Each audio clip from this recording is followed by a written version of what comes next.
шапките, които ви показах, са общо 3. Те са от последната ми колекция и са изцяло от деним, който е, както виждате, черен. Като тази е най-обикновената, без абсолютно никакви излишни декоративни елементи. Супер изчистена, супер класно седи.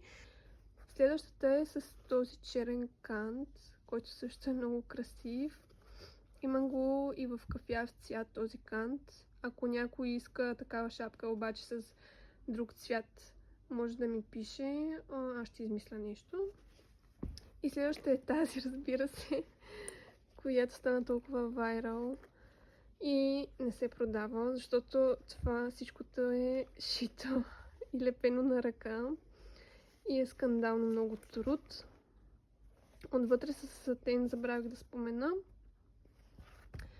И ако някой иска такава шапка, може да ми пише и аз ще му кажа дали е налично и дали мога всъщност да направя изцяло една такава шапка по поръчка. Ами, какво да ви кажа?